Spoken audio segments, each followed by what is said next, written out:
Hey, hello everyone. My name is Hadar Saparia. Welcome back to my YouTube channel, and this is a different video. ये एक अलग video होने वाला है because we have a very special guest with us. तो जो हमारे special guest है is none other than जिन्हें इंट्रोडक्शन की जरूरत भी नहीं है, the UPSC rank holder mister Sachin Baisan ji. Hello Sachin ji, how are you? Hello, and thank you so much for this introduction. Amazing amazing. So Sachin भाई, हम तो कैसे मिले हैं वो तो एक किस्सा हमें बोलना ही पड़ेगा. तो एक मैं पहले वो किस्सा बता देता हूँ ऑडियंस को. So, ji, when I started the YouTube channel, Sachin sir was someone जो मुझे YouTube के थ्रू ही मिले थे, मेरे वीडियोस के नीचे कमेंट करके when I posted the video that I got into SCM HRD. वहाँ से सचिन सर मुझे मिले थे और फिर हमारी लिटरली एक मोर देन 1 आवर, 1 घंटे से ऊपर की बात हुई थी इन टर्म्स ऑफ आगे करियर में क्या करना है. And at that time Sachin भाई वाज बिट कंसर्न कि उनका कैसे क्या होगा रिजल्ट्स वगैरह. एंड डेस्टिनी अच्छी बात हो गई कि भगवान का भी थोड़ा आशीर्वाद हो गया कि इनका द सेक्रेड यूपीएससी की रिजल्ट द लिस्ट में नाम आ गया सचिन सर का. सो यू नेवर नो कि आपको लाइफ कहाँ से कहाँ लेके जाती है. तो he is someone who got me from the YouTube and I literally owe a friendship to him. yeah. In fact, he guided me very well for in that 1 hour conversation, and he told the alternative career paths like doing MBA or first getting a job, then doing a executive MBA. So in this way, he helped me a lot. Amazing sir, amazing. So चलिए, तो अब start करते हैं सवालों के बौछार से. The very first question जी बिल्कुल. कि आप एक ऑडियंस को अपना ब्रीफ बैकग्राउंड दे दीजिए कि व्हाट वाज योर बैकग्राउंड, कहाँ से आते हैं, क्या क्या हुआ है लाइफ में, और कैसे ये ख्याल, एक जो बहुत रेयर ख्याल या एक मास अपीलिंग ख्याल भी बोल सकते हैं, ये आपके यूपीएससी अटेम्प्ट करने का आया. Yes, I have studied from class 5 to class 10 in military school in our Gondia district. Okay, after that I did 11th and 12th in science, PCMB. It was plain science, okay. and after that I decided not to do engineering and go for plain BSc PCM because after 12th only I decided to go for UPSC exam. Okay. I mean to start preparing for UPSC exam, and I thought that doing BSc in PCM is something which will give me a lot of time to prepare during graduation itself for UPSC. So that was my plan actually. Okay. So okay. in the year 2020, I hmm. completed my graduation hmm. and I gave my first attempt in that year only, which was a mistake. I think no one should hmm. do that mistake because it is just like wasting your attempt. And in the first two attempts, I did not clear prelims. But then after that, consecutively three times, I reached the interview stage, including this one, and I got a rank this time, sir. Amazing यार. तो ये literally एक पूरा वो movie इस पे बन गया है कि कहाँ आपने 2 अटेम्प्ट में एक प्रीलिम्स नहीं निकला था एंड देन लगातार तीनों अटेम्प्ट में आप इंटरव्यू तक पहुंचे. तो वो आपके लिटरली आपकी मेहनत को दर्शाता है जो आपने स्टार्टिंग से की थी and the thought of giving UPSC जो पहले से एक बच्चे में आ जाता है. तो मेरा भी फैमिली के बैकग्राउंड से या एक सॉफ्ट इन्फ्लुएंस तो रहता ही है फैमिली का. तो मैंने भी यूपीएससी अटेम्प्ट की थी and I gave a good number of 3 attempts to it. उसमें से in the very first attempt I clear prelims, still mains, but I couldn't clear mains, mains नहीं हुआ. सेकंड अटेम्प्ट में प्रीलिम्स ही clear नहीं हुआ और फिर जब थर्ड अटेम्प्ट दिया तब वापस प्रीलिम्स क्लियर हुआ, मेंस में फेल हो गया. तो वो टाइम तक मुझे लगा कि शायद ये चीज़ मेरे लिए नहीं है. But looking at you and looking at the perseverance, patience and dedication which you have, it literally is a stepping stone and it literally a lesson for everyone. ताकि ऐसा नहीं है कि कुछ स्टोरी मुझ जैसे भी है जो कुछ में हार मान जाते हैं, कुछ स्टोरी फिर आप जैसे भी है जो इतिहास रच जाती है. तो अब आगे बढ़ते हैं सवालों के सिलसिले के साथ. तो इसमें एक छोटा सा सवाल है कि पेरेंट्स का क्या था आपकी तरफ, मतलब जब आपने फेलियर हुआ तब आपने कुछ फेस किया होगा फर्स्ट टाइम फेलियर. आपकी profile, I know your profile is very good, more than 90, more than 80s in graduation, 10 12 वगैरह. तो जो एक फर्स्ट फेलियर Yes. आपने फेस किया, तो उसके बाद आपका फीलिंग कैसा था?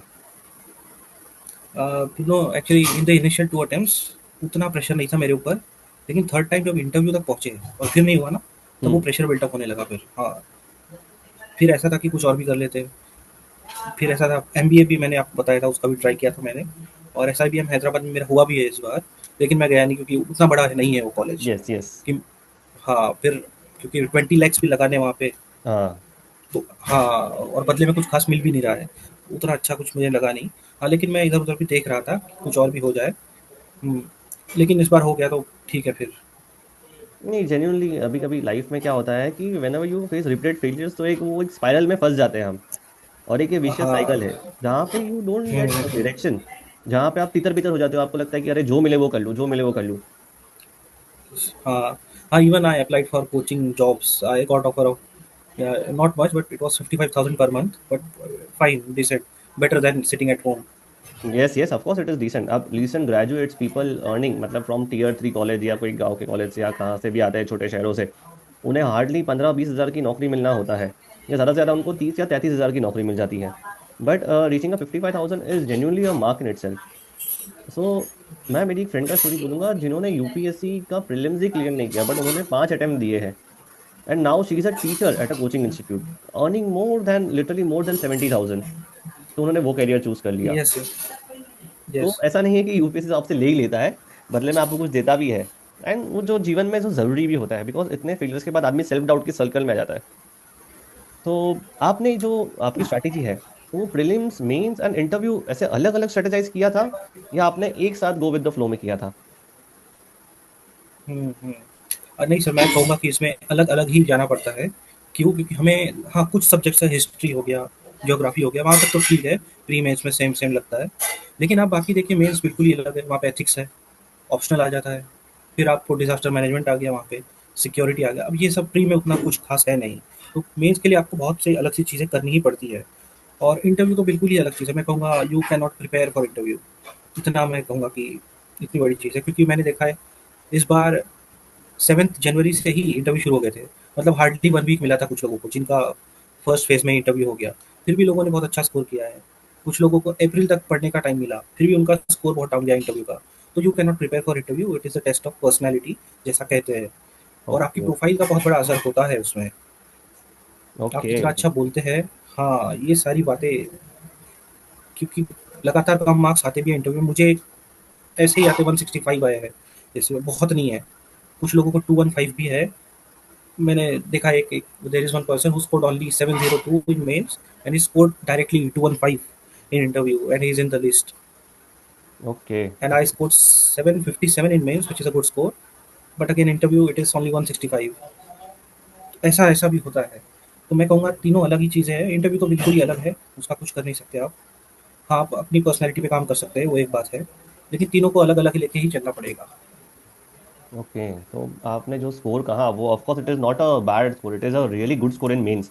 और you score the Yes, highest in ethics as well, जो कि लोगों का yes sir, misconception one होता of है. लोग, the या उसमें लोग सोचते हैं कि one of हम बस क्लियर करने जितने मार्क्स लेके आए या क्वालिफाई हो जाए उतने मार्क्स लेके आए, और बाकी सब्जेक्ट्स में बहुत अच्छा करें, जैसे ऐसे राइटिंग हो गया, GS1 GS2 हो गया. But ethics is something which is far more neglected. तो उसमें आपकी क्या yes स्ट्रेटेजी sir. रही जो आपने एकदम हाईएस्ट स्कोर किया एथिक्स में?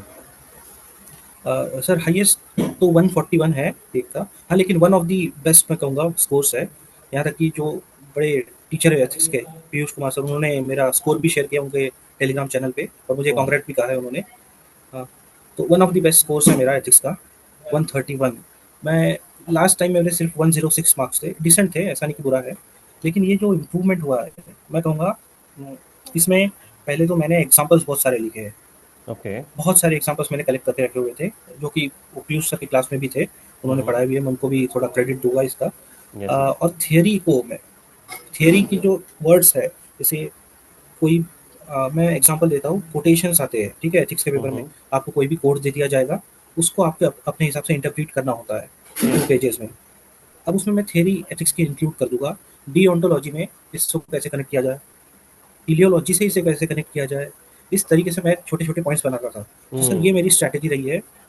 और मैंने पिछले बार के जितने भी टॉपर्स थे, जिनको अच्छे मार्क्स थे, रैंक 1 आदित्य सर थे, अनिमेश सर थे, इन दोनों की कॉपीज़ को भी मैंने बहुत अच्छे से देखा हुआ था, और कहीं न कहीं उनको ही मैंने फॉलो किया है काफ़ी हद तक. सर ये मेरी स्ट्रैटेजी रही थी, इसलिए इतना बड़ा जंप आया है, 106 से सीधा वन 131 पे थर्टी पहुँच गया राइट मैं. राइट. और जैसे कि मैंने समझा कि थियोलॉजी हो गया, ये ऑप्शनल सब्जेक्ट आपका कौन सा था? जैसे मेरा था ऑप्शनल सोशियोलॉजी. तो वहाँ पे you have to quote a lot more thinkers, a lot more. Indology था. फिर सोशियोलॉजी में आपको थिंकर्स हर एक आंसर में कोट करने थे. कार्ल मार्क्स डिपेंडेंट था, फिर पोस्ट मॉर्टम मेड था. ये सब ज़्यादा थिंकर्स हैवी पेपर था. आपका कौन सा ऑप्शनल था? सर मेरा ऑप्शनल फिलॉसफी रहा है, बड़ा इंटरेस्टिंग है. ओके. आप अगर चाहे मैंने ये क्यों चूज़ किया है वो भी मैं बता सकता हूँ. या. हुँ, तो पहले मैं मैथमेटिक्स या फिज़िक्स इन दोनों में से कोई लेने वाला था, तो ये मेरा था. लेकिन बाद में मुझे, मैंने ऐसा भी सुना हुआ था, कई सारी मैथमेटिशियन हैं और साइंटिस्ट हैं, जैसे डेकार्ट, अब वो फिलोसोफर भी रहे हैं. फिलॉसफी में थियरी भी आती है, कार्टेशियन हम्म. थियरी. अब ये कार्टेशियन टर्म भी मैथमेटिक्स का टर्म है, कार्टेशियन लेकिन कोऑर्डिनेट जो फिलोसोफर, हम पढ़ते हैं, coordinate geometry, hmm, I understand. या हाँ, तो डेकार्ट जो है वो फिलोसोफर भी रहे हैं, हाँ। पाइथागोरस फिलोसोफर भी रहे हैं, सेम रहा है आइंस्टाइन का, फिलोसॉफी से काफ़ी इन्फ्लुएंस्ड है। नील बोर देखिए आप उपनिषद पढ़ते थे, हम्म। ओपेनहाइमर अभी काफ़ी न्यूज़ में भी रहा है, भगवत गीता से काफ़ी इंस्पायर्ड रहे हैं। तो यस। ये एक फैक्ट था कि फिलोसॉफी की तरफ मेरा ध्यान गया, मुझे लगा ये भी पढ़ना चाहिए, कुछ बात तो है इसमें, कुछ इंटरेस्टिंग है। ओके ओके, तो इस वजह से आपने इंटरेस्ट के माध्यम से या इंटरेस्ट के बेसिस पर आपने फिलोसॉफी सब्जेक्ट चूज किया, जो ज़्यादा लोग चूज नहीं करते, because it's a complete theory subject और मार्क्स लाना बहुत मुश्किल हो जाता है। बिकॉज सबके यस, आंसर्स में यस। आपको अपना आंसर बहुत डिफरेंशिएट करना बहुत डिफरेंट हो जाता है या डिफिकल्ट हो जाता है एक प्रोसेस में। तो फिलोसॉफी इसलिए आपने यस। सब्जेक्ट चूज किया। ओके ओके, तो उसके लिए आपने कोई स्पेशल कोचिंग क्लास ली थी या पूरे यूपीएससी प्रिपरेशन में आपने कोई कोचिंग क्लास में एनरोल किया हो, या ऐसा कोई अलग अलग जगह से आपने कुछ पढ़ा हो? तो प्लीज़ बताइए हमारे सब्सक्राइबर्स को। सर क्योंकि मैं घर पे ही रहा, मैं दिल्ली जाके कभी प्रिपेयर नहीं किया मैंने, ओ। तो ऑनलाइन मैंने हाँ कुछ जगह पे ली है कोचिंग, लेकिन फिर भी मुझे लगा कि उतना फ़ायदा मुझे शायद नहीं हुआ जितना होना चाहिए था। और स्पेशली पेपर 2 में, पेपर 1 में तो चलो काफ़ी अच्छा है, यूट्यूब चैनल में भी काफ़ी वीडियोज़ दिख जाएँगे आपको फिलॉसफी लेक्चर के, ऑप्शनल के, सॉरी। हाँ, तो नहीं कोचिंग का उतना कुछ ख़ास फ़ायदा मुझे लगा नहीं, लेकिन बहुत से लोगों को फ़ायदा हुआ भी है, तो फिर वही कुछ कह नहीं सकते। और कई लोग एनरोल करते हैं कोचिंग के लिए, कुछ का अच्छा मार्क्स आते हैं, कुछ के नहीं भी आते हैं। तो यही बात है, कोचिंग लेना नहीं लेना सब्जेक्टिव मुद्दा हो गया ये तो। यस यस, ये तो एब्सोल्युटली सब्जेक्टिव हो गया, और in this economy where coaching classes are currently dependent on the finance, जो आ रहा है, जो पैसे जो बच्चे एनरोल कर रहे हैं उस पे, उसमें आपने होम से मतलब घर से पढ़ाई करके और आप रैंक लेके आए यूपीएससी में, यही बड़ी बात है। आपका इस पे क्या विचार है कि आज सीसैट बहुत हार्ड होते जा रहा है? लोग प्रीलिम्स पेपर 1 क्लियर कर रहे हैं पर पेपर 2 में नहीं क्लियर कर पा रहे, जो क्वालिफाइंग इन नेचर है। What are your views on that? और आपने एक बेटर कैंडिडेट हो, द रीजन इज कि आपने एमबीए एंट्रेंस एग्जाम भी देखी है, वो भी दी है एग्जाम। तो आप एक उसमें कॉन्ट्रास्ट भी बता सकते हैं मुझे, तो इसका एक बार आंसर बताइए sir. Actually, the toughest CSAT paper ever was conducted in 2023 prelims, if you remember that. या बहुत प्रोटेस्ट भी हुए थे उसके खिलाफ, काफ़ी लोग सुप्रीम कोर्ट भी चले गए थे। हाँ, तो नहीं मेरा वो सीसैट भी क्लियर हुआ था, लेकिन उसमें मेरे सिर्फ 70 मार्क्स थे, जबकि 67 के आसपास कुछ कट ऑफ है सीसैट का। हम्म। तो हाँ, ये बात सच है, सीसैट काफ़ी टफ आया था 2023 में, लेकिन आप अगर 24 का पेपर देखें तो बहुत ही ईजी था। तो मुझे ओके। लगता है यूपीएससी ने वो इनपुट लोगों से लिया है और उसमें सुधार भी किया है। और 24 का पेपर हार्डली बहुत कम लोग हैं जो सीसैट में फेल हुए हैं, मतलब मेरे पहचान में तो अभी तक मुझे कोई मिला नहीं। ओके, और आप जब सी सैट को, हम्म यूपीएससी के सी सैट को एमबीए एंट्रेंस एग्जाम के साथ कंपेयर करते हैं, तो आपको क्या डिफरेंस दिखने मिला? ह्यूज डिफरेंस, मैं कहूँगा कि एमबीए बहुत अप वन लेवल बहुत ऊपर है, मैं कहूँगा वो सीसैट के। सीसैट उतना कोई खास है नहीं, और सीसैट क्योंकि क्वालिफाइंग है, सबसे बड़ी बात तो ये है। यस। उसमें आपका हाँ, उसमें ऐसा कुछ नहीं है कि आपको टॉप पे आना है या आपका परसेंटाइल कैलकुलेट होगा। तो मुझे लगता है एमबीए के मुकाबले सीसैट बहुत आसान है, और कैट तो उसका तो लेवल ही कुछ और है। मैं सीसैट से कंपैरिजन करना उसको मैं कैट का इंसल्ट कहूँगा। जो लोग कह रहे थे कि यू सीसैट जो है कैट हो गया है, उनको शायद कैट का कुछ पता ही नहीं है, उन्होंने कभी दिया ही नहीं होगा। या वेरी ट्रू वेरी ट्रू, ये बात तो है। एक जगह आप compete करते हो और एक जगह आप क्वालिफाई करते हैं, तो ये फर्क तो यस। हमेशा रहेगा ही रहेगा जैसा भी है। और मुझे ये बताइए कि एक जैसे करंट अफेयर्स के लिए आप कोई स्पेसिफिक न्यूज़पेपर में ज़्यादा फोकस थे, या फिर ऑनलाइन आप करंट अफेयर्स करते थे? कैसा था आपका करंट अफेयर्स को लेके approach? Hmm. No, initially I used to read newspaper and make notes from that, but then I realized it takes around 2 hours or sometimes even 3 hours uh, which newspaper, for Hindu? reading newspaper on our own. Indian Yes, express? the Hindu, mostly the Hindu. लेकिन उसमें time बहुत लगता है खुद से पढ़ो, yes तो मैंने आई वो एग्री। बंद कर दिया। मैंने फिर then I started watching YouTube channels, फिर वही आ जाता है 40 मिनट्स में समरी आ गई। मैं उसी पे रिलाई करता हूँ ज़्यादा, क्योंकि 3 आवर्स उसमें डेली लगाना कुछ खास नहीं है। और कोई भी एक मैगजीन पकड़ लिए, मेंस 365 या पीटी 365 पीटी थ्री या और सिक्सटी भी जो फाइव मैगजीन आपको पसंद है। हाँ, जो मैगजीन आपको पसंद है, और मैं कहूँगा करंट अफेयर्स कभी खत्म होते ही नहीं है। आप हाँ वेरी उसके ट्रू। न्यूज़ सोर्सेस आते ही रहेंगे, कभी पीआईबी आ जाएगा, कभी वो कोई कहेगा कि आरएस टीवी की समरी देख लीजिए, और कुछ ना कुछ मैगजीन आते रहती है मार्केट में। ये कभी खत्म नहीं होता है, तो उसको बहुत ही लिमिट में रखें, एक सोर्स पकड़ लीजिए, उसी पे रिलाई करिए। ऐसा ही है करंट अफेयर्स का। और एक ओवरलोड भी हो गया इन्फॉर्मेशन का, बिकॉज पहले सिर्फ पीटी 365 फिर विजन 365 वो सभी थे, पर अब हर एक क्लासेस अपने प्रीलिम्स के मैगजीन निकाल रहे हैं, मेंस के मैगजीन निकाल रहे हैं, या कोड शॉर्ट समरी नोट्स निकाल रहे हैं। तो उससे क्या होता है कि एस्पिरेंट का एग्जैक्टली डायरेक्शन जो हाँ। एक जगह चैनलाइज होना चाहिए, वो तीतर बीतर हो गया है। अब इस चैनल में हाँ, ये मैंने भी तो है। स्टार्टिंग में, जैसे आपने कहा कि न्यूज़पेपर रीड करना चालू किया था, बट मुझे भी 2 घंटे लग रहे हैं, 3 घंटे लग रहे हैं। उसके बाद जब जैसे यूट्यूब चालू किया, तो यूट्यूब से जैसे चैनल्स हो गए, स्टडी लवर वीर करके एक है, वो हो गया, फिर yes, yes, yes. Only IAS है, ओनली आईएएस के तो नोट्स आते थे, वो भी बहुत हेल्पफुल नोट्स है। तो वो सब चैनल्स पे पढ़ना चालू कर दिया, अन अकेडमी हो गया वैसे। बट वहां से एक there is one competition. More. Yes yes yes, से हाँ हाँ, सॉरी मैंने काट दिया आपको। No one problem. More channel, Saurabh Pandey the Hindu analysis वाला है, वो भी बढ़िया लगा मुझे। हाँ, काफ़ी अच्छा चैनल लगा मुझे, 30 मिनट्स में कर देते पूरा खत्म। बढ़िया बढ़िया, तो वो थोड़ा इजी हो जाता है। और उनके अगर आप मैराथन लेक्चर देख लो, मतलब वो पूरे साल का या पूरे महीने का कवर कर लेते हैं, तो बेस्ट ही हो जाता है। एंड दे रिलेटेड विद हाँ अपना स्टैटिक जो जीके होता है, स्टैटिक जो होता है, जीएस होता है, उससे कनेक्ट कर देते हैं। जैसे कोई प्रेसिडेंट का मुद्दा आया तो उसको पॉलिटिक्स के साथ कनेक्ट कर दिया, लक्ष्मीकांत के साथ कनेक्ट कर दिया, तो वो हाँ। थोड़ा चीज़ें इजी हो जाती है। अब इसमें ये एक बात है कि what was the lowest moment in your life या ड्यूरिंग ये मैं प्रिपरेशन? कहूँगा ना। हम्म, ये मैं लास्ट ईयर का ही कहूँगा कि इंटरव्यू तक पहुँच के नहीं होना वो लोवेस्ट पॉइंट रहा है बिल्कुल ही। मतलब तब तो ऐसा लगता है कि मैं गलत जगह पे टाइम इन्वेस्ट कर रहा हूँ अपना। क्योंकि कई बार ऐसा भी कहते हैं ना, लक बेस्ड है ये एग्ज़ाम, जो कि मैं कहूँगा है। क्योंकि आप देखिए ऑप्शनल में आपको कैसे मार्क्स आते हैं। कई बार ऑप्शनल में डाउन स्केलिंग कर दी जाती है किसी पेपर में, सबके ही कम आ जाते हैं। इस बार भी आप देखिए कुछ कुछ ऐसे पेपर्स हैं जिसमें किसी को नंबर ही नहीं आया। I know one person who got rank, he got only 234 in optional. So you okay. can imagine he got rank 300 something rank. Hmm. He is in the list because of high marks in interview. Okay. So ऐसा भी होता है, इसमें किसी की गलती नहीं है, ऐसा नहीं कि जिनका नहीं हुआ उन्होंने गलती कर दी है, नहीं वो डाउन स्केलिंग हुई है, वो कुछ नहीं कर सकते उसमें। तो यही बात है, it is a luck based exam. हाँ। मैं भी पहले लक में बिलीव नहीं करता था, पर जैसे मैंने भी जो फेलियर्स फेस किए, अब एक टाइम पे यू स्कोर वेरी हाई, एक टाइम पे you score very low. Yes. अब मैं 91 से डायरेक्ट 63 परसेंटाइल पे आ गया था, तो वही मुझे लगा कि shit, what did I did different. मतलब मैंने तो सेम ही प्रोसेस फॉलो किया, इतना सेम मेहनत की, उल्टे से ज़्यादा मेहनत की थी। और जब पहले टाइम में तो मैं ऐसे ही चले गया था, तब अच्छे आ गए। सेकंड टाइम में जब ज़्यादा मेहनत की तब भी कम आ गए। तो ऐसी एग्जाम्पल होती है, तो कहीं ना कहीं, भले हम एग्री करें या डिसएग्री करें, एक लक फैक्टर होता ही होता है। उस दिन आपकी किस्मत है। का स्टार चमकना चाहिए। जी और बिल्कुल बिल्कुल। आपने यही फेज में आपको लगा हो कि गिव अप कर दूं, आपने तो सोशल प्रेशर हो जो होता है, जो आजू बाजू वाले होते हैं, रिश्तेदार हम्म। हो गए या फ्रेंड्स हो गए। और एक सवाल है कि आप सोशल मीडिया पे थे इस दौरान? नहीं, इंस्टाग्राम पे तो मैं नहीं हूँ। अभी भी मैं बिल्कुल ऑलमोस्ट आप सोच लीजिए ज़ीरो। जीरो, ट्विटर तो अच्छा। कोई, हाँ, मेरा लेना देना ही नहीं है उससे। और हाँ, व्हाट्सएप पे कभी-कभी मैं थोड़ा बहुत रहता हूँ, आपसे बातें कर लेता हूँ, आपको पता है। और ऐसे ही बिल्कुल। 2-4, हाँ, 2-4 लोग हैं बस, उनके कॉन्टैक्ट में रहता हूँ। हाँ, रिज़ल्ट के बाद से मुझे रहना पड़ रहा है कि फिर वही मैसेजेस आते रहते हैं, कांग्रेट्स वाले, हाँ। तो रिप्लाई करने के लिए। हाँ, नहीं मैं काफ़ी दूर रहता हूँ सोशल मीडिया से, क्योंकि इसका मेंटल हेल्थ पे बहुत ही बुरा असर होता है। मतलब पूरा डैमेज कर देगा आपको ये। आपके अंदर ऐसा कॉम्प्लेक्स भर जाएगा कि आपका कॉन्फिडेंस पूरा टूट जाएगा सोशल मीडिया से, क्योंकि सबसे बड़ा कारण है कंपैरिज़न। आप यही देखते रहोगे कि आप यूपीएससी दे रहे हो, बाकी शायद कोई एमबीए करके बहुत आगे निकल गया, कोई विदेश में जाके हॉलिडे कर रहा है, यही सब चल रहा है, कोई वैकेशन पे जा रहा है। आप कंपैरिजन कर करके अपना पूरा मेंटल हेल्थ खराब कर लोगे, तो इससे मैं दूर ही रहता हूँ। मुझे बिल्कुल पसंद नहीं है सोशल मीडिया। और मैं आपका भी जानना चाहूँगा व्यू इसमें। नहीं, सही आप बात क्या एकदम सोचते हैं इसके बारे में? सही है कि मैं जब इंजीनियरिंग कर रहा था, तब मैंने डिसाइड कर लिया था हुँ, कि यूपीएससी, तो बहुत पहले से डिसाइड किया था कि यूपीएससी करना है।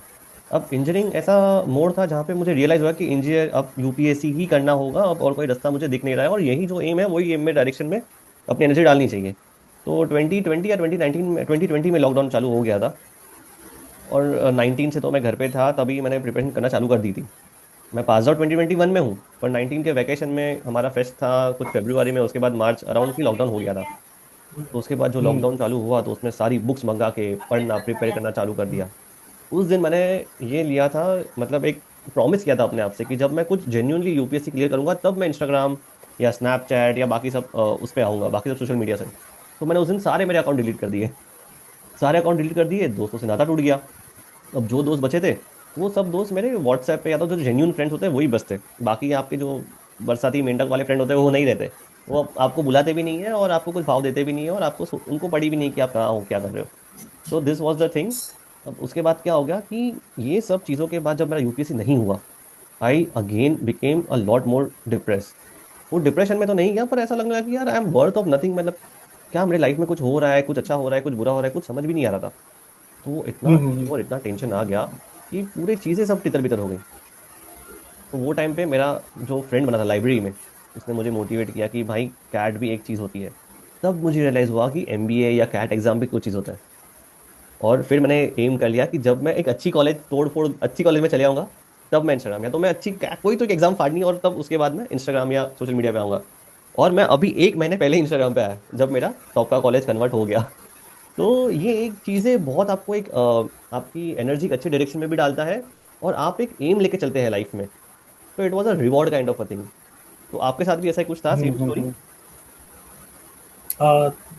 नहीं, मुझे लगता है कि आप सोशल मीडिया कैसे यूज करते हैं, जैसे आपने इसे पॉजिटिवली यूज किया थोड़ा, है ना, आपको फायदा हुआ है, लेकिन कंपैरिजन हुई होता है, मतलब हम नहीं भी चाहे तो वही बात है, दूसरों का स्टेटस देख ले व्हाट्सएप पे, कोई मुझे घूमने तो गया है। लगता ही हाँ। था, मुझे लगता था, मैं जब मेरे दोस्त लोग को देख हम्म रहा हूँ पार्टी कर रहे हैं, घूम रहे हैं, सबकी जॉब लग गई है, और हम्म हम यहाँ अनएम्प्लॉयड बैठे हैं, बस एक चार दीवारी में हम्म। क्यूबिकल में, एक ऐसा क्यूबिकल होता है साइड में, वहां पे लाइब्रेरी में बैठ के बस पढ़े जा रहे पढ़े जा रहे पढ़े जा रहे, जो कि स्किल्स रियल लाइफ में काम भी नहीं आएगी शायद।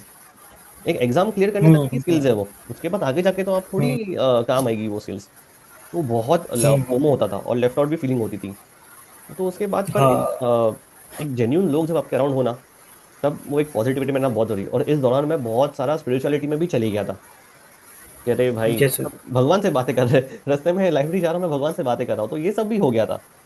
तो एक पूरा हम्बल कर देती है ये जर्नी। आपको लगता है कि आप बहुत तोप हो, आप कुछ कर लोगे, पर ये सब जर्नी बहुत जरूरी होती है। Downfalls in life are very important, जो आपको एक अपनी हैसियत या औकात जिसे कहते हैं, या एक हम्बल कर देती है पूरे आदमी को। Yes, yes. No, your story is actually very inspiring, and you got into SCMHRD, one of the top 15, है ना? Top yes 15 yes B yes schools in India, Tier 1, 98 plus percentile you have in yes SMAC. Yes. So और दूसरों इस को, पे हाँ, या बताइए या बताइए। हाँ, दूसरों को मैं यही कहूँगा कि दूसरी चीज़ें भी देखे, है ना? जैसे एमबीए ही मैं कहूँगा बेस्ट बैकअप जो है यूपीएससी का यही है, क्योंकि अगर आप सीजीएल देते हो वहाँ पे भी वही सब चल रहा है, सेम लाइक यूपीएससी। आप बैंकिंग एग्जाम देते हो वहाँ पे भी वही सब लक का रोल आ जाता है, क्योंकि एमबीए काफ़ी अच्छा ऑप्शन है। नहीं, genuinely MBA is a better option for UPSC aspirants, और बहुत सारे एमबीए के लोग होते हैं। और ये सिर्फ ये एससी मचाड़ी तो एक पार्ट हो गई कॉलेज की। देयर आर कॉलेजेस लाइक इरमा, जिसको मुझे बहुत दिल से, मुझे उसका कॉल कन्वर्ट भी हो गया था, पर मैं गया नहीं वहां पे। आपको एससी मचाड़ी हुआ, तो I am not in that position कि जहाँ पे मैं कोई रिस्क फैक्टर डालूं अपनी लाइफ में। वेन यू, और हुँ, ये एज का भी एक फैक्टर होता है, जब आप घर के बड़े होते हैं या कोई एज में कहाँ आगे पहुंच जाते हैं, तो बहुत आपको एक संभाल संभाल कदम रखने पड़ते हैं। तो आपने भी ऐसा कुछ फेस किया था? हुँ। Like what? मतलब if you are elder son या इफ यू आर सन, तो पेरेंट्स की एक्सपेक्टेशन बढ़ जाती है आपसे, और फिर पेरेंट्स भी एक बार बोलने लगते हैं कि हाँ, कब होगा क्लियर। हाँ, ये हो वही मैं बता रहा था कि एमबीए की एग्ज़ाम की तरफ मैं गया था थोड़ा, है ना? लेकिन बहुत अच्छा मेरा परसेंटाइल नहीं था, क्योंकि मेरा मेंस भी तभी हुआ था, तो मुझे टाइम नहीं मिला प्रिपरेशन करने का। I understand, hmm, I understand. हाँ। आप को एक सवाल है कि आप अपने यूपीएससी जी। इंटरव्यू का दिन कैसा था आपका? वो दिन कैसा था? कैसा था प्रेशर? मतलब फाइनल स्टेप पे आ गया हूँ कि अब इंटरव्यू मेक और ब्रेक माई जर्नी। हुँ, हुँ, हुँ, हुँ, हुँ। हाँ, नहीं इसमें मैं यही सोच रहा था कि जैसे मैंने बताया कोचिंग सेंटर से भी ऑफ़र आते रहते थे मुझे। हाँ, तो मैं यही सोच रहा था ये नहीं हुआ तो कुछ और कर लेंगे। ये मेंटल ट्रिक मैं कहूँगा, अपने आप को कूल डाउन करने का या अपने आप को सँभालने का। तो इसी पे मैं लगा हुआ था। मैं माइंड में यही रिपीट करते जा रहा था कि ये नहीं हुआ तो कुछ और कर लेंगे। इस तरीके से मैं अपने आप को कंट्रोल कर रहा था। हाँ, प्रेशर बहुत बहुत ज़्यादा होता है। मुझे लगता है सब most tensed moment in someone's life वो वही है, यूपीएससी का इंटरव्यू या फिर कोई भी और जॉब इंटरव्यू होता है। काफ़ी टेंशन होती है वहाँ पे, और मुझे नहीं, सबको होती है। वहाँ पे ऐसे सर्कल में बैठे रहते लोग राउंड टेबल्स में, और हर किसी के चेहरे पे दिखता है वो साफ। समझ गया समझ गया। तो सबको एक वो इतने साल का मेहनत, इतने साल की प्रिपरेशन, वो एक दिन पे डिपेंड कर जाती है। और हाँ। ये एक सवाल था कि आपने कितनी मॉक टेस्ट लिखी थी? नो, एक दिस इज़ सवाल वेरी वापस रिपीट इंटरेस्टिंग। कर लेता हूँ कि एक सवाल था कि आपने कितनी मॉक टेस्ट लिखे थे, और कितने क्लासेस से मॉक टेस्ट लिए थे? In the first two attempts, when I didn't clear prelims, I actually wrote a lot of mock tests. And in the third, fourth, and fifth attempt, I did not give even a single mock test of prelims. What I okay. did, I shifted to previous year question papers hmm. completely. I started taking that PYQs as my test, okay. including the questions of CAPF or CTS or NTA and all other exams conducted by UPSC only, not other any commission. तो ये मैंने किया है और इसका फ़ायदा भी बहुत होता है। और मैंने ऐसे भी देखा है कि टेस्ट सीरीज़ में लोग 130 भी स्कोर कर लेते हैं, उनका प्री नहीं निकल रहा है। और यहाँ पे लोग 70-80 ले रहे हैं टेस्ट सीरीज़ में, सीधा प्री निकल रहा है उनका हर बार, कॉलेज का टॉप भी निकल जा रहा है। तो इससे ये पता चल रहा है कि प्रीलिम्स के जो क्वेश्चंस है, ये टेस्ट कोचिंग सेंटर्स के द्वारा ये कहीं न कहीं इर्रेलेवेंट हो चुके हैं। यूपीएससी ने जितना अपने आप को बदला है, ये लोग अपने आप को शायद उस लेवल पे पहुँचा नहीं पाए। पहले काफ़ी अच्छा होते थे टेस्ट सीरीज़, 2016-17 के एरा में, लेकिन फिर बदलते गया यूपीएससी, और अब तो कुछ अलग ही लेवल है उसका। और टेस्ट सीरीज आज भी वही सब घिसा पिटा चला रहे हैं वो लोग। हाँ बराबर, तो उसका कोई एग्जैक्टली, वो खास फायदा उनको नहीं होता। क्वेश्चन बनाना मतलब टेढ़े मेढ़े क्वेश्चन जैसे हो क्वेश्चन बनाते रहते हैं, और इतने क्वेश्चन लोड कर हाँ। लेते हैं एक माइन्यूट माइन्यूट टॉपिक जहाँ से यूपीएससी कभी सवाल पूछने ही नहीं वाला है, वो उसमें ज्यादा क्वेश्चन डाल हम्म, देते हैं। तो ये इररिलेवेंसी तो फेस मैंने भी की थी। तो पर ये एक अच्छा हम्म, टेक्निक है जो आपने फॉलो किया, और वो बहुत दर्शकों को काम भी आएगा, जो हमारे व्यूअर्स देख रहे हैं हाँ। उनको। और हाँ, मेंस में आपको फायदा हो सकता है, क्योंकि आपकी वही टाइम मैनेजमेंट हो गया आपका, है ना। आप आंसर, हो सकता है हाथ बहुत लोग का जाम हो रखा होता है क्योंकि राइटिंग प्रैक्टिस नहीं होती है। तो हाँ, उस मेंस में आपको फायदा हो सकता है, लेकिन प्रीलिम्स का मुझे नहीं लगता कुछ खास फायदा है। Okay, okay got it. तो मतलब प्रीलिम्स के लिए अगर प्रीवियस ईयर क्वेश्चंस पीवाईक्यूज बहुत काम में आएंगे, जो conducted by UPSC yes, only, yes, not बाकी कोई यस। कंसेशंस, जो बिकॉज एक एंड होलिस्टिक आई आपको वुड लाइक टू अंडरस्टैंडिंग मिल शेयर, जाएगी। हाँ बताइए। हाँ, I would like to share very interesting fact that in the paper of 2024, there were many questions directly picked up from CAPF questions, PYQs. Like that river sequence question, Ghaghara Gomti Gandak वाला एक question था 24 का, CAPF का direct question था। फिर एक science का कोई क्वेश्चन था, पेंटॉक्साइड समथिंग वगैरह ऐसा, वो भी वहीं से उठाया हुआ था। तो दो क्वेश्चन ओके, मुझे दिखे, ऑपरेशन सद्भावना, that was actually from there, and there was one question on fighter jets, MiG-21 and Rafale and other. There was some other fighter jet that was also somewhat taken from CAPF and other UPSC exams. So this is the benefit. Like I got some four questions directly, like +8 marks, which is a huge thing it in is a huge prelims. Margin, yes huge margin. Huge margin in prelims. So this is the benefit of practicing the questions of CAPF and other UPSC exams other than civil services. Got it got it. Hmm. तो ये एक चीज है आपको जो prelims clear करने में help की, यूपीएससी के प्रीवियस क्वेश्चन। Yes, yes, और yes. मेंस कैसा रहा? मेंस होता है मेन जिसमें हाथ पैर सब दुख जाते हैं, लिखते लिखते लिखते लिखते पेने खत्म हो जाती है। उसका कैसे किया आपने? दिन के कितने आंसर लिखते थे वो बताइए, ऑनेस्ट आंसर बताना। हम्म। नहीं, ऑनेस्ट बिल्कुल आंसर है मेरे पास। दिन के जैसे दो तरह के क्वेश्चन है, ठीक है। 10 मार्कर्स, 2 पेजेस होते हैं उसमें। 15 मार्कर्स, 3 पेजेस वाले, ठीक है। और इसमें मैं यही रखता था टारगेट, दिन में अगर मैं 15 मार्क्स के लिख रहा हूँ तो 4 क्वेश्चन या 5 क्वेश्चन में दिन का लिख लूँ, कैसे भी टाइम निकल के। वो भी पीवाई उस पर मेरा ध्यान रहता था। हम्म वो भी मैंने टॉपिक वाइज किया, जैसे सिक्योरिटी उठा लिया। अब सिक्योरिटी के क्वेश्चंस मैंने लिख दिए, 4 क्वेश्चन, उसकी मैं प्रैक्टिस कर लिया, बस हम्म 15 मार्कर्स। और अगर 10 मार्कर्स वाले हैं तो मैं 10 लिख लूँगा दिन हम्म। के। तो इस तरीके से मैं, हाँ, आपको मैं शायद शेयर, आप दिखाना चाहे किसी को, मैं वो भी शेयर करूँगा किस तरीके से हम प्रैक्टिस मैंने एक, की है। यस यस यस, अगर हम चाहे मैं हाँ। डिस्क्रिप्शन में सारे लिंक डाल दूंगा आपके फोटोज के, आप जो मुझे भेजेंगे हुँ, उसके हुँ, फोटोज हुँ। फोटोज के लिंक डाल दूंगा, ताकि हुँ, सबको हेल्प भी हो जाए। और इसी माध्यम से ये हाँ। चैनल बना है, और इसी उद्देश्य से ये चैनल बना है कि ताकि जैसे मैंने क्लियर किया मुझे क्या क्या क्वेश्चंस आए, ये कोई एक मार्केटिंग गिमिक नहीं है, कुछ भी नहीं है। ये चैनल है सिंपल हेल्प करने के लिए। यहाँ से कैट यूपीएससी एसएससी जिसको जैसा भी जमता है, यहाँ पे आइए, कंटेंट डालिए और लोगों की मदद कीजिए। बिकॉज मैं जब डायरेक्शन लेस हो गया था, या आपने भी किधर फेस किया होगा कि आप जब डायरेक्शन लेस होते हैं तो ये कहीं ना कहीं से कोई यूट्यूब चैनल पॉपअप होता है जहाँ पे हमको हमारे सवालों के जवाब मिल जाते हैं, और जिनकी जर्नी हुँ, से हम हुँ, रेजोनेट बहुत ज्यादा करते हैं। तो ये पूरे हुँ। हेल्प के बेस पे ही चैनल खड़ा है, और ये आगे ऐसे ही चलेगा। जी। नहीं, ये बहुत अच्छा किया आपने, और आपने मेरी भी हेल्प की थी, शायद पहला मैं ही हूँ जिसकी आपने हेल्प की थी। मेरा, हाँ, you took yes sir. Almost 1 hour session with me. It हाँ। वाज लाइक कि I was on a internship day, और जहाँ पे मुझे जेन्यू, बिकॉज ये जो आपने फेस किया वो मैं भी फेस कर चुका था। बस ये हुँ, है कि हुँ। मैं जल्दी क्विट कर गया, और आप ने प्रीलिम्स मतलब वो सीक्रेट लिस्ट में नाम आ गया आपका। तो जीवन में ऐसा नहीं हाँ, है कि अगर नहीं होता तो कुछ ना कुछ तो हो ही जाता है। बी एट, जी, जी, बिल्कुल। या तो कोई और लिस्ट में नाम आएगा या तो कोई और लिस्ट में नाम आएगा, पर नाम आना पक्का है। मेहनत आपकी हाँ, जाया कभी नहीं जाती। हाँ। नहीं, ये आपने अच्छा किया कि आपने सही टाइम पे कुछ और देख लिया, है ना? क्योंकि या बाद में, हाँ, क्योंकि ऐसे भी लोग हैं, 10 इयर्स लगा दिए लोगों ने।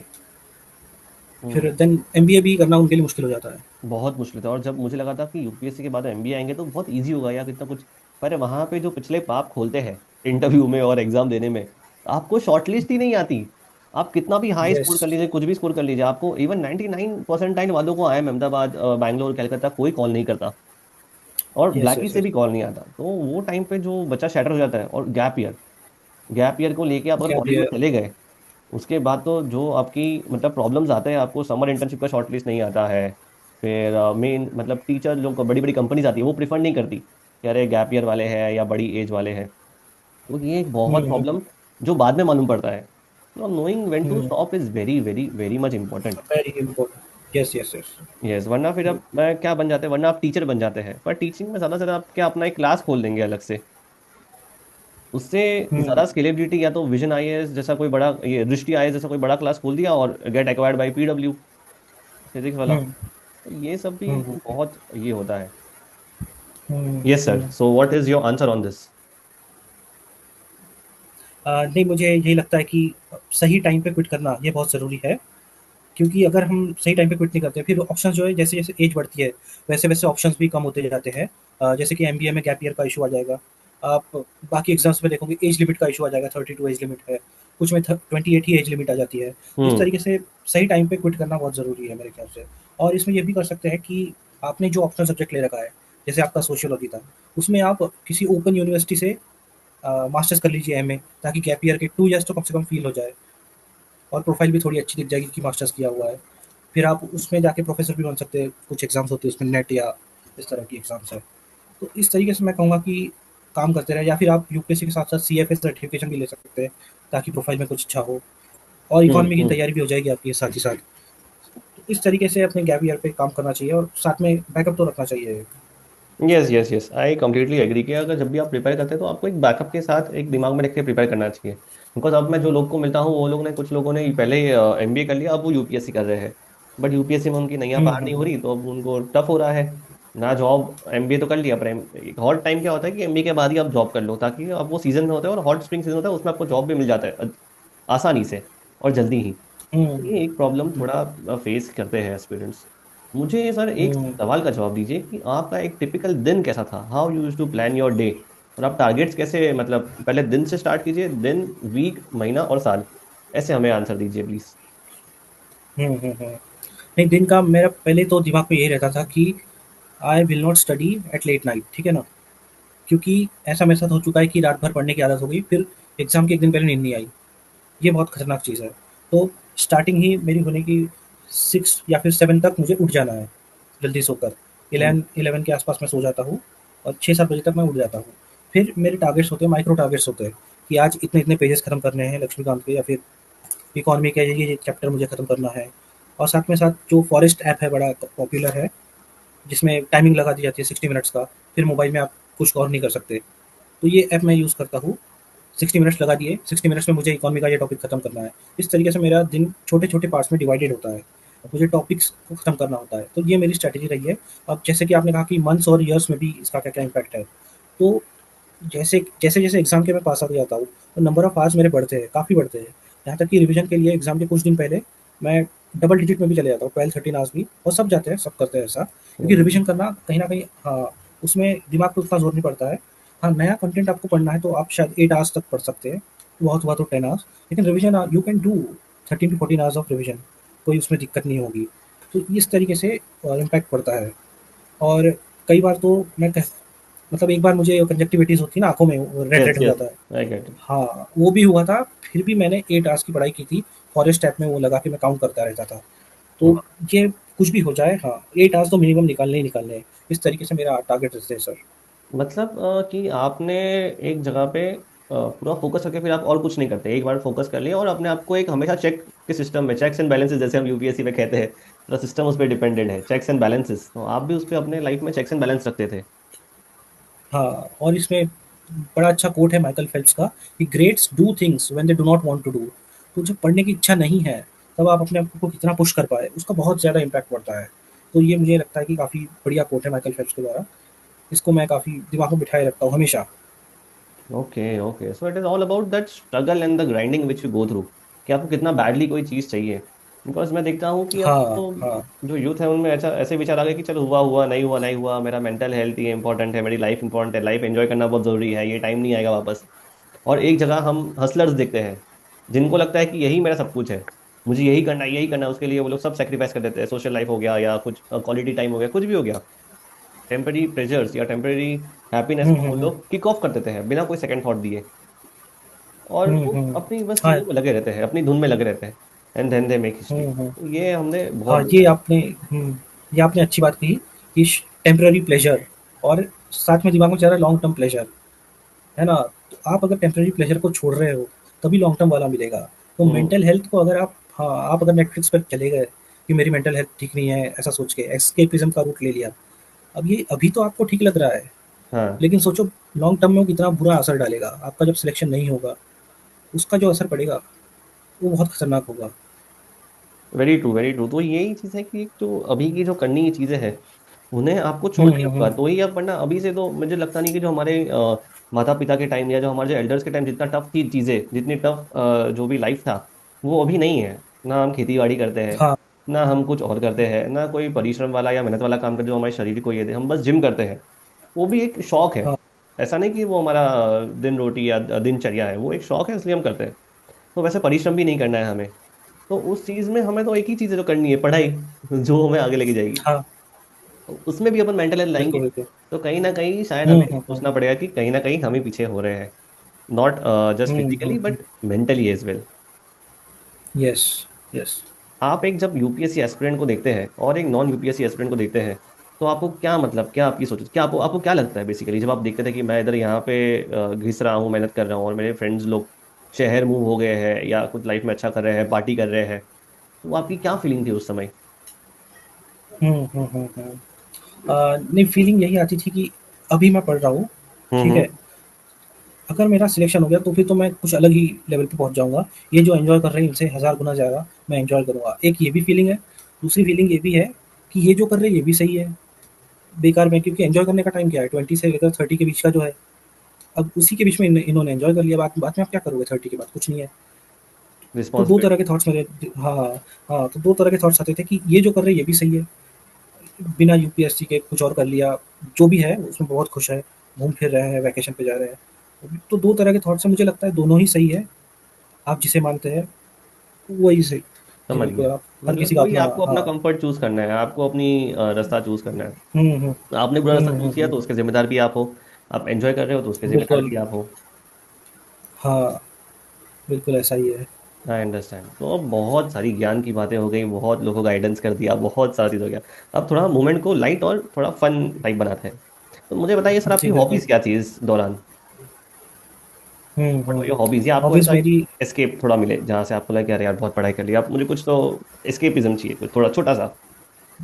जी जी जी, नहीं मैं उर्दू पोइट्री को काफ़ी सुनना पसंद करता हूँ, मतलब मुझे वो स्क्रिप्ट नहीं आती, ठीक है, जो अरेबिक में लिखते हो या पर्शियन में जो लिखते हो वो तो नहीं आती, लेकिन मैं सुनता बहुत हूँ, यूट्यूब पे कोई पोइट्री सुन ली किसी की, तो वो सारी बातें मुझे काफ़ी पसंद आती है।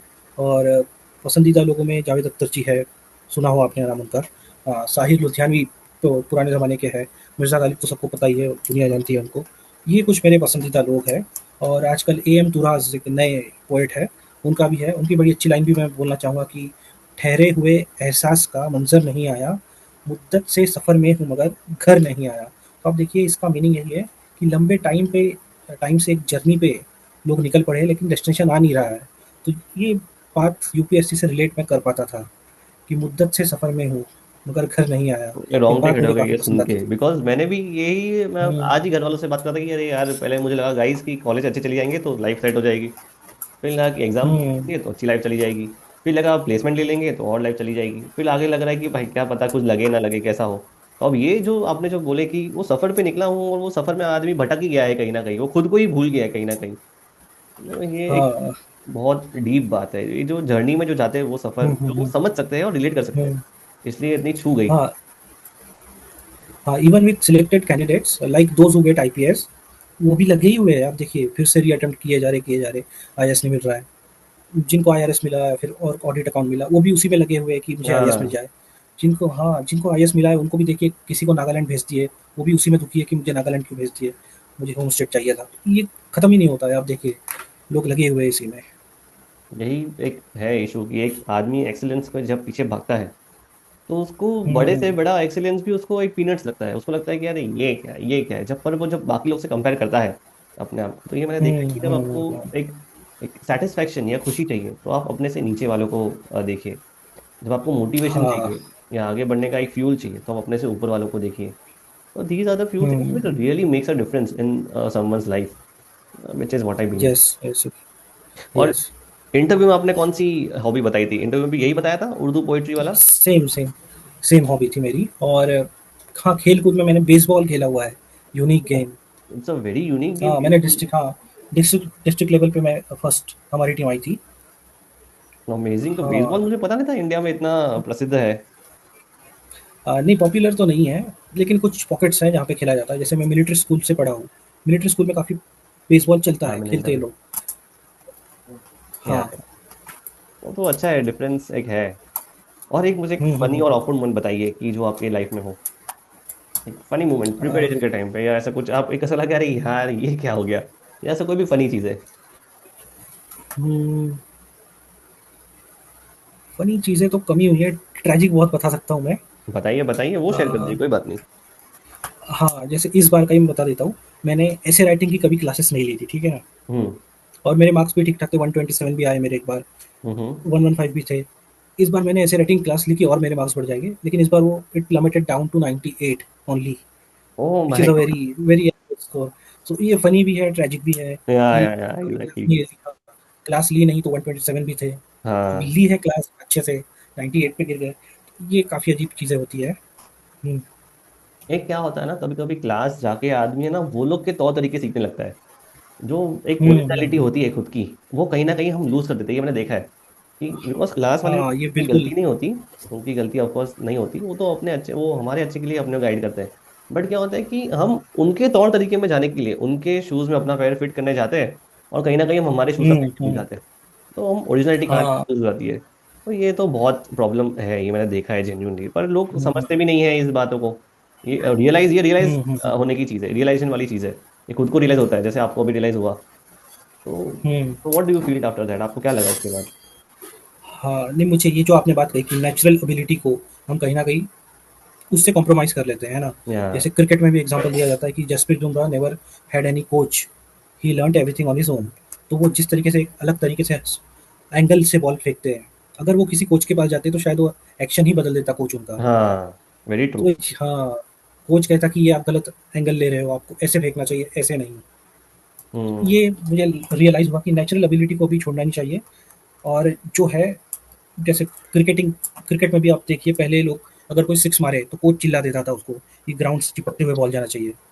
सिक्स मारने को गलत समझा जाता है। आज आप देखिए जो भी सिक्स मारता है वो बड़ा प्लेयर माना जाता है। तो कितना सूर्य बदलाव आया कुमार है। यादव है जो सिक्स हाँ, सिक्स पे ही खेलता है, वो तो सूर्य कुमार, हाँ, कुंफू सिक्स में पांड्या। हवा में ही मारते हैं वो। जो कि टेक्स्ट बुक क्रिकेट से बिल्कुल अलग है, वो जो खेलते हैं। तो यही है कि नेशनल एबिलिटी को कभी छोड़ना नहीं चाहिए। जो है जैसे ऐसे राइटिंग मैं जिस तरीके से लिखता था, जो मन में आया लिखो वाला था तब, मार्क्स भी आ जाते थे। अब मैं टेम्पलेट लेके गया था कि नहीं ऐसा लिखना है, फिर उसके बाद कोट करना है, फिर कोई साइंटिस्ट का नाम लाना है, उससे और कम मार्क्स आ गए। तो never compromise with your natural ability, जो है उसको रहने दीजिए, यही इससे कहूँगा हमें बस एक इस पे चीज तो। मालूम भी पड़ती है कि कोचिंग जो ली होगी वो आपने अकेले तो नहीं ली होगी, बहुत लोग ने ली होगी, सब लोग को वही हुँ, टेम्पलेट सही लगा होगा। तो वो हाँ, आपका जो आंसर भले वो आपका है, बट वो कहीं ना कहीं कॉमनर्स में वो घूम गया। बिकॉज जो पेपर चेक करने हुँ, वाला at the end of the he is also human being. वो देखते हैं अरे भाई सब सेम ही यस, आंसर लिख रहे हैं, इंट्रोडक्शन फिर कोट किया, फिर बॉडी लिया, फिर कंक्लूजन किया। तो कहीं ना कहीं उसको लगे ये हुँ, सब हुँ, तो हुँ, हुँ, प्रिपेयर्ड लोग हैं भाई। तो उसमें कहीं ना कहीं आपको जो मन में आया वैसे लिखते हो, no structure, no particular intent, बस जो आपको आया अच्छे से आपने फ्रेम किया और लिखा। तो कहीं ना कहीं उसको पढ़ के भी लगता है यस, भाई yes, this is something unique personality. तो ये कुछ अच्छा हुँ, है, हुँ, कुछ हुँ, अलग है, तो उससे वजह से आपको मार्क्स मिलते होंगे। पर हुँ, अभी क्या होता है कि हम भले कितनी भी अच्छे कंटेंट लिख ले, बट कहीं ना कहीं कॉमनर्स में हम घूम ही जाते हैं। ये भी एक यस, सा यस, यस। माइंडसेट बोल सकते हैं हम। ये हुआ है, मुझे लग रहा है ऐसा ही हुआ है, क्योंकि सबने टेम्पलेट यूज़ किया, सबने एक जैसा लिखा और मार्क्स भी वैसे ही आए फिर। ये तो होता ही होता है। तब मुझे एक सर रैपिड फायर राउंड कर हुँ, देते हैं एक अच्छा। जी बिल्कुल। Okay, so I ask you series of question, इसमें क्वेश्चंस तो मैंने भी खुद ने नोट नहीं किए, बट जो मुझे आता है मन में, जो मुझे सर आता है वो मैं आपको पूछता हूँ। Sure, sure, sure. यस।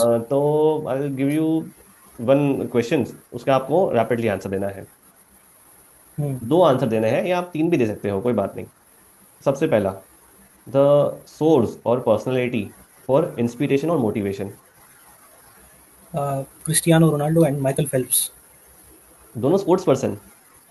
इसका क्या यस, रीजन है यस। सर। रोनाल्डो का तो मैं भी बहुत बड़ा फैन हूँ। हाँ, रोनाल्डो का कौन नहीं हाँ, फैन है, उसको देख के लगता है कि आदमी हार्डवर्क जी, के दम पे कहाँ ना कहाँ से कहाँ पहुंच जाता है। हाँ, नहीं स्पोर्ट्स का यही कारण है, क्योंकि मुझे लगता है ये रियल लाइफ़ में किया जाता है और एक हाँ, और हम लाइव देखते हैं इनको सब कुछ करते हुए। जबकि फ़िल्म स्टार से मैं कभी मोटिवेशन नहीं लेता और लेना भी नहीं चाहिए, क्योंकि मुझे लगता है वो फेक भी है, स्क्रिप्टेड भी है, शायद दिखावा भी है। वो और दिखावा शायद जो ही है। बातें कही जाती हैं, हाँ, हाँ, हाँ। और जो बातें कहते हैं फ़िल्म स्टार, एक बहुत बड़े स्टार है, वो कहते हैं मैं 4 घंटे सोता हूँ, फेक है। आप रोनाल्डो को सुनिए 8 आवर्स सोते हैं। ये सब बातें मुझे लगती है कि स्पोर्ट्स पर्सन से इंस्पिरेशन लेना सही है। ऑफ कोर्स नहीं, वो 110% सही पता है। माइकल फिलिप्स उन्होंने बचपन से अपने आप को ट्रेन किया स्विमिंग में, कि वो कब से यस स्विमिंग कर यस। रहे हैं, और वो शायद उन्होंने 14 साल की उम्र में तो ओलंपिक्स में भी स्विम कर लिया था। तो it is yes. Genuinely inspiration की, उससे अपने को बहुत सारे पेरेंटिंग गाइडेंस भी मिलता है। अगर आपको बच्चे को कोई राइट डायरेक्शन में हम्म। जाना है, डालना है, या एक टीचर हो आप, उसको पता है कि आपको इस बच्चे को यहाँ लेके जाना है, तो आप उसको बचपन से ही ट्रेन करने लगो। देर इज नथिंग लाइक हम्म। कि एक वापस वाला एक मतलब लेट ट्रेन करो फिर आगे जाके सक्सेस मिल जाए। अगर ग्रेटनेस हाँ। हासिल करनी है, विराट कोहली को देखिए, सचिन तेंदुलकर हो गए, तो ये सब लोग बचपन से ही ट्रेंड करते आए हैं अपने आप को, ट्रेनिंग करते आए। हम्म। बिल्कुल बिल्कुल। यस। और the second question is go to food. Go to food, chole bhature I like. अरे अब तो दिल्ली जाओगे तो खाओगे, लवास नाम है, खाओगे छोले भटूरे दिल्ली। हाँ हाँ बिल्कुल। जी जी जी बहुत जी। पूरा वहाँ नॉर्थ इंडियन का स्ट्रीट फूड बहुत अच्छा है, मैंने सुना है। Yes. Okay then the second place है, the second third question is go to place, जो प्लेस आपको शांति दे। Shanti De. No, there is one waterfall called Hajra Fall in our village. I like that place a lot. It is a tourist place nowadays. पहले वहाँ पे जाने की ticket नहीं थी, अब टिकट लगती है वहाँ पे जाने की। हम्म। और ये मुझे बताइए, जर्नी के तरफ, जर्नी के प्रिपरेशन के रास्ते में क्या आप स्पिरिचुअलिटी ने आपको कितना हेल्प किया? वो यू स्पिरिचुअल इनफ, या फिर आप बहुत सी अपने पे कॉन्सेंट्रेट थे, कैसा था? हम्म। नहीं, बिल्कुल स्पिरिचुअलिटी का काफ़ी रोल रहा है। और मेरा ऑप्शनल ही फिलोसॉफी है, तो काफ़ी मुझे तो काफ़ी अच्छी डिटेल्ड जानकारी भी है उसकी। हाँ, स्पिरिचुअलिटी की अच्छी बात है कि आप मटेरियलिज्म से अपने आप को डीकपल कैसे करें, इसमें काफ़ी मदद मिलती है। हम्म। जैसे ये कंपैरिजन वाला जो बात आई है, अब बड़ी अच्छी मूवी भी है इस पे, पीसफुल वॉरियर, जो स्पिरिचुअलिटी पे बेस्ड है। उसमें भी एक जिमनास्ट की लाइफ के बारे में बताया गया है। उसमें बड़ी अच्छी लाइन थी कि एवरीथिंग हैज़ अ पर्पस। हम्म। तो जो भी होता है उसका पर्पस है। अगर आप फेल हो रहे हैं, उसके पीछे भी कोई पर्पस होगा, शायद वो हम्म। आपको स्ट्रांग बनाने के लिए है। तो इस तरह की बातें स्पिरिचुअलिटी से मैंने सीखी हुई है। और इस पे काफ़ी मेडिटेशन भी मैं करता हूँ। और अब तो साइंटिफिक रिसर्चेस भी इस पे हो रखी है कि मेडिटेशन करने से गामा वेव्स एमिट होती है आपके ब्रेन में, हम्म। जो कि आपको और भी काम और मोर रैशनल बना देती है। तो हम्म। मेडिटेशन भी मैं करता हूँ, काफ़ी फ़ायदे भी है इसके। तो इस तरीके से स्पिरिचुअलिटी का तो काफ़ी रोल रहा है। ये तो मैं समझ सकता हूँ, पहले मैं था नहीं, पर ये जर्नी ने मुझे इतना स्पिरिचुअल कर दिया और इतना डाउन टू अर्थ कर दिया, ताकि आप हर चीज को एक अच्छी तरह नजर से देखते हैं।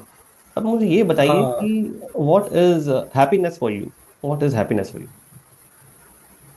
Happiness, no I have, I think it is a function of both the thing, materialism. You need money to be happy, है ना, to be honest. You need money to be happy. And along with it satisfaction, कि आप जो भी hard work कर रहे हैं वो सही है। तो ये दो चीज़ें हैं, एक तो सेटिस्फैक्शन भी होना और मनी भी होनी चाहिए, मैं तो कहूँगा। Amazing answer. ये कोई अलग, वरना कोई बोलते हैं कि मुझे ये चाहिए वो चाहिए, आपने एक प्रॉपर बैलेंस मेंटेन किया, विच इट जो आपके सीजन हाँ यूपीएससी प्लेयर है वो दिख रहा है। तो मुझे हाँ बताइए कि बिल्कुल। लिस्ट के पहले का फीलिंग कैसा था और लिस्ट के बाद का फीलिंग कैसा था? जब लिस्ट में नाम आ गया, लोग आपके हम्म घर आ रहे हैं, जो कभी, जिसने कभी, ये भी होगा जिसने कभी आपको बुलाया नहीं होगा, कभी पूछा नहीं होगा, कुछ भी नहीं होगा, वो अचानक से आपके दोस्त बन जा रहे हैं, वो अचानक से बोला, अरे भाई याद आया मैं कौन हूँ। ये देखा होगा, ये तो सब फेस करते हैं यूपीएससी वाले। हम्म। कैसा था वो, कैसा लगा आपको? हम्म। हाँ, नहीं मुझे याद था 22 अप्रैल को रिजल्ट आया। मुझे पता था रिजल्ट आने वाला है, मैंने लेकिन पेरेंट्स को बताया नहीं था क्योंकि वो पैनिक कर देंगे फिर, हम्म। है ना। हम्म। और मुझे टाइम भी पता था 2 बजे आने वाला है रिजल्ट, लेकिन मैंने उनको बताया नहीं। मैं चुपचाप बैठा हुआ था और मैं अपने आप को काम कर रहा था कि नहीं, जो भी होगा देखेंगे बाद में। हम्म। और भी ऑप्शंस है, बहुत बहुत कुछ कर सकते हैं, या कोचिंग सेंटर में ही चले जाएंगे, ठीक ठाक है वो भी, कोई खराबी तो है नहीं उसमें। हाँ, इस तरीके से मैं अपने आप को संभाल रहा था। और मैं ये भी रिपीट करते जा रहा था कि नहीं, मेरा नाम है लिस्ट में, मेरा नाम है लिस्ट में, अपने आप को ऐसे ही काम करने के लिए। ऐसा नहीं कि कोई एरोगेंस है या पॉम्पसनेस हम्म। है, नहीं। हुँ। तो इस तरीके से मैं अपने आप को सँभाल रहा था, लेकिन बहुत स्ट्रेस्ड वातावरण होता है वो रिज़ल्ट वाला। और सारे फेज़ का, प्रीलिम्स का भी रिज़ल्ट आता है तो भी वो काफ़ी टेंशन वाला ही, आपको पता भी है, आपने देखा है वो सब। हुँ। तो टेंशन तो काफ़ी होती है। हाँ, आई बाद में बहुत अंडरस्टैंड। से लोग घर पे आए, कि बहुत से लोग को मैं पहचानता भी नहीं हूँ शायद। कई लोग मेरे कॉलेज में पढ़े थे, मुझे याद नहीं आ रहा है आजकल, पता नहीं क्यों। हाँ, ये तो तो होता ही है, ये ऐसा तो सब हो रहा है, हाँ। अचानक से दोस्त बन जाते हैं, और बहुत सारे दोस्त बन जाते हैं। तो आपको क्या लगा, लिस्ट के बाद की जी। फीलिंग कैसी थी? लिस्ट के बाद बिल्कुल ऐसा है ना कि रिलीव्ड जो शब्द है, पूरा टेंशन ही खत्म हो जाता है एक साथ। वो मुझे फ़ील हुआ है काफ़ी। हालाँकि कुछ-कुछ लोग आ गए कि नहीं-नहीं, अब प्रॉपर आईएएस नहीं मिलेगा, अब तो आपको कुछ और मिलेगा। ऐसा भी हो रहा है। कुछ लोग परेशान करते हैं ऐसे मुझे, लेकिन मैं उनकी बातों को नहीं सुनता, जो भी है बढ़िया ही है।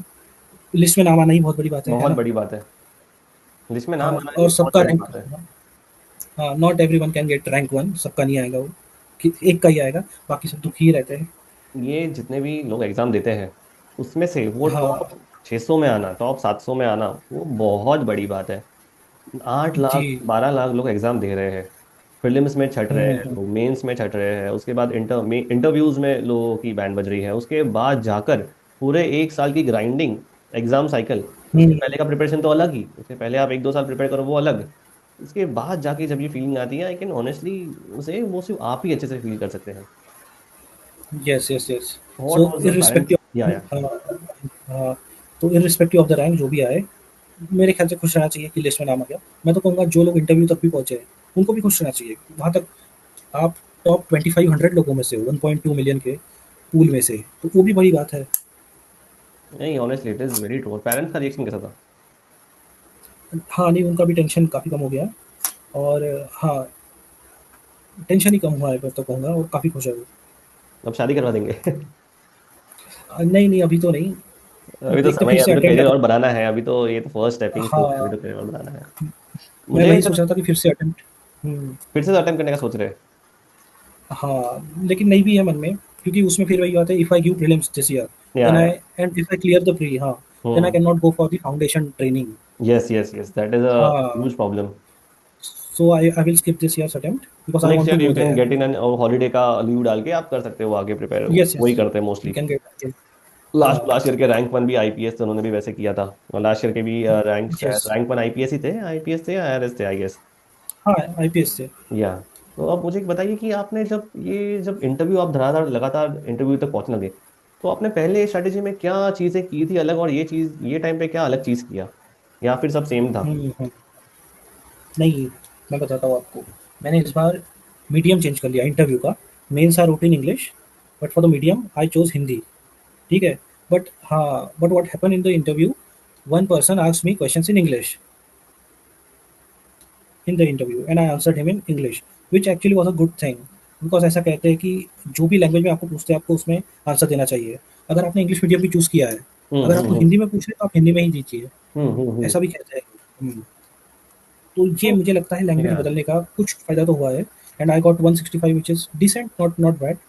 हाँ, it is good in fact, it is not decent only, हाँ, it good is good in fact. In fact. और आपने जो हाँ, आंसर दिया इट शोज ना कि how adaptable you are to situation.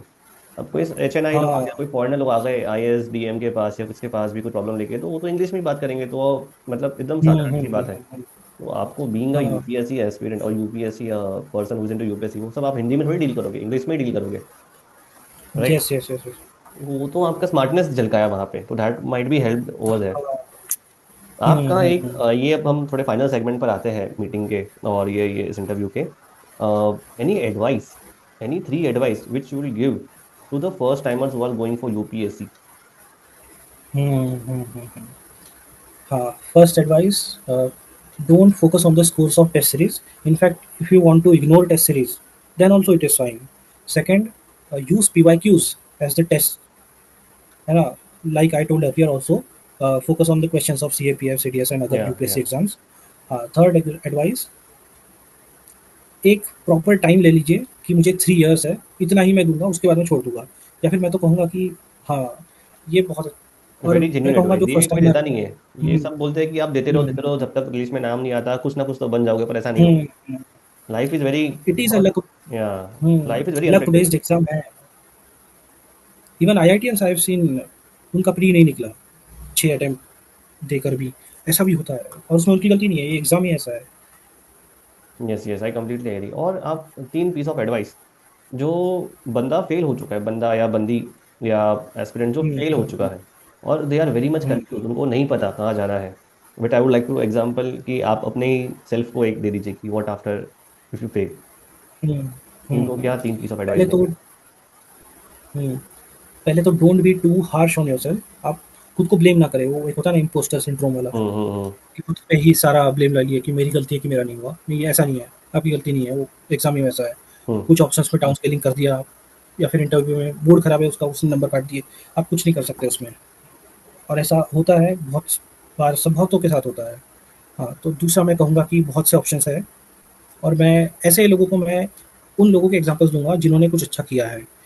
जैसे मैंने इंटरव्यू देखा था यूट्यूब पे, उनका यूपीएससी 4 इयर्स में कुछ नहीं किए, कैट दिया 99 पॉइंट समथिंग लिया उन्होंने, एफएमएस में बैठे, काफ़ी अच्छा है। कुछ बेस्ट। लोग आईएम्स के अंदर बैठे हुए हैं। तो ये एग्जांपल्स मैं उनको दूंगा ताकि उन्हें फील हो कि नहीं, और भी बहुत सी चीज़ें हैं और बहुत अच्छी है।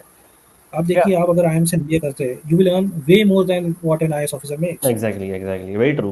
आप बहुत आगे रहोगे और आपका लाइफस्टाइल भी बहुत अच्छा ही होगा। मैं तो कल हमारे यहाँ के आईएएस ऑफिसर से मिला, गांव में, थोड़ा छोटी सिटी है, उसमें कहीं कोने में उनका घर है, तो बड़ा हार्श सा, वो रियलिटी अकेले है। रहते हैं, अकेले ही रहते हैं और क्या करेंगे वो।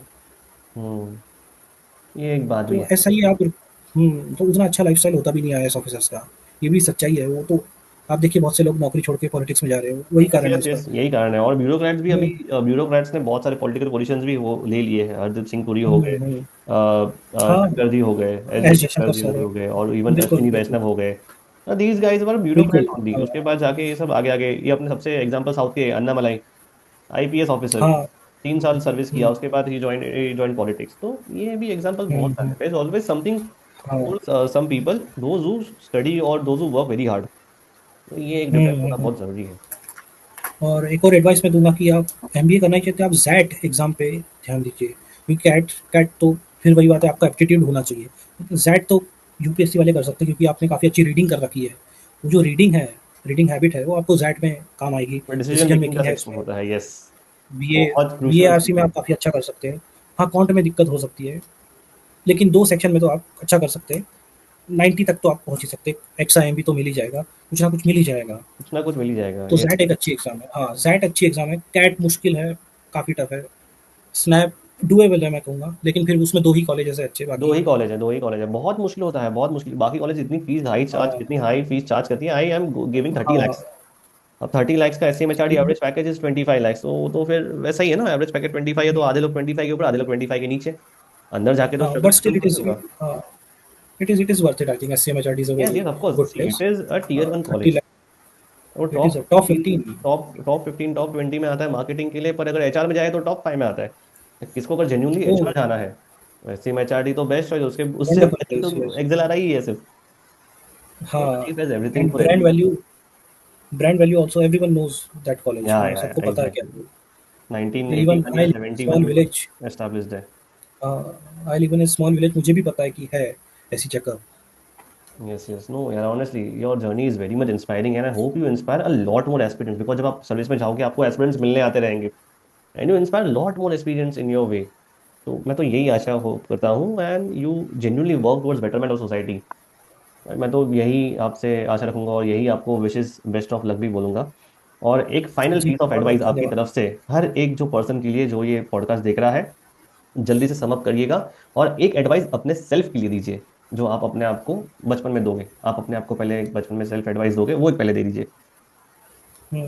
मैं कहूँगा कि do not under estimate yourself, और टैलेंट हो आप में कितना है पोटेंशियल, उस पे ध्यान नहीं दीजिए। हर चीज़ की ट्रेनिंग की जा सकती है, हर चीज़ सीखी जा सकती है, ये मैं कहूँगा सबसे बड़ा। क्योंकि कई बार दिमाग में बैठ जाता है कि मुझे मैथमेटिक्स नहीं आता। अब ये गलत है, ये मिथ है। मैथमेटिक्स किसी को भी बचपन से नहीं आता है, सब ट्रेनिंग करके ही यस, सीखे हुए हैं। तो यही मैं कहूँगा कि हर चीज़ ट्रेनिंग से सीखी जा सकती है। ये मैं अपने आप को एडवाइस देना चाहूँगा, अगर मुझे यंगर वन को एडवाइस देना है अपने। Very true. और एक एडवाइस हर एक उस बच्चे के लिए जो जस्ट 10th पास किया हो, या 12th पास किया हो, या फिर ग्रेजुएशन पास हुँ, किया हुँ। हाँ, तो कई बार ऐसा हो रहा है कि आजकल लोग आर्ट्स ले लेते हैं क्योंकि यूपीएससी करना है। मैं कहूँगा, अगर आप, हाँ, अगर आपकी फाइनेंशियल कंडीशन बहुत अच्छी नहीं है, तो ऐसा मत कीजिए। आप कोई प्रोफ़ेशनल या फिर स्पेशलिस्ट वाला ही कोर्स कीजिए। अच्छे जगह से इंजीनियरिंग, अच्छी जगह से, ऐसा नहीं कहीं से भी कर लिया। जी, वो एक अच्छा है। या फिर और भी बहुत से ऑप्शंस हैं, उस पे जाइए। ऐसा नहीं कि यूपीएससी के लिए आप आर्ट्स ले लें, क्योंकि बाद में आपको कुछ नहीं मिलेगा, नहीं फिर आपको पता। गया। Yes exactly, very true. ये एक होता है कि एक, मैं तो बोल रहा हूँ कि जिसको श्योर नहीं है लाइफ में क्या करना है, एक स्ट्रांग डिग्री ले लो। ताकि अगर भगवान ना करे कुछ यस। अच्छा ना हो तो कुछ बुरा भी नहीं होगा। स्ट्रांग डिग्री आपको ऐसा बैकअप काम आ ही हाँ, जाएगी। इसलिए मैंने बिल्कुल, इंजीनियरिंग की बिल्कुल। थी ड्यूरिंग माई यूपीएससी प्रिपरेशन। हुँ, तो मुझे लगा कि अगर हाँ। भगवान ना करे यूपीएससी में ना हो तो इंजीनियर तो हूँ ही, कुछ ना कुछ तो कर ही लूंगा। हुँ। और मैंने जो किया था बीएससी, मुझे लगता है मैं ऐसे ही जोश में आ गया था, वो गलत है, ऐसा नहीं करना चाहिए। कोई बात नहीं, अब तो सारे गिला शिकवा माफ हो गए अब हाँ, तो सारी गलतियां भी अब माफ हो सब गई। तो हो गया है। यस यस, बिल्कुल, एनी बिल्कुल, विच बिल्कुल। वेज, now towards the end segment, guys, thank you so much for watching this video। And इस चैनल को सब्सक्राइब कीजिए, चैनल से जुड़िए। यहाँ पे आपका भी चांस हो सकता है। We can also have a podcast with you as well. Sachin भाई है हमारे, जो आपको हमेशा गाइडेंस के लिए अवेलेबल रहेंगे और हर चीज़ में हेल्प के लिए रहेंगे। इतना मैं एश्योरेंस से कह Yes, सकता yes. हूँ, because the sorted person he is genuinely a helping hand towards other people. तो यही चैनल आदित्य सपारिया चैनल का नाम है, इसके साथ जुड़िए। और नहीं अगर जुड़ना चाहते हो तो कमेंट कर लीजिए, क्या है आपका फीलिंग, क्या है आपका journey, comment whatever you want regarding the channel, regarding the podcast. If you like, please like, please share and please subscribe as well. Sachin sir, आपको कुछ कहना है लास्ट नोट पे?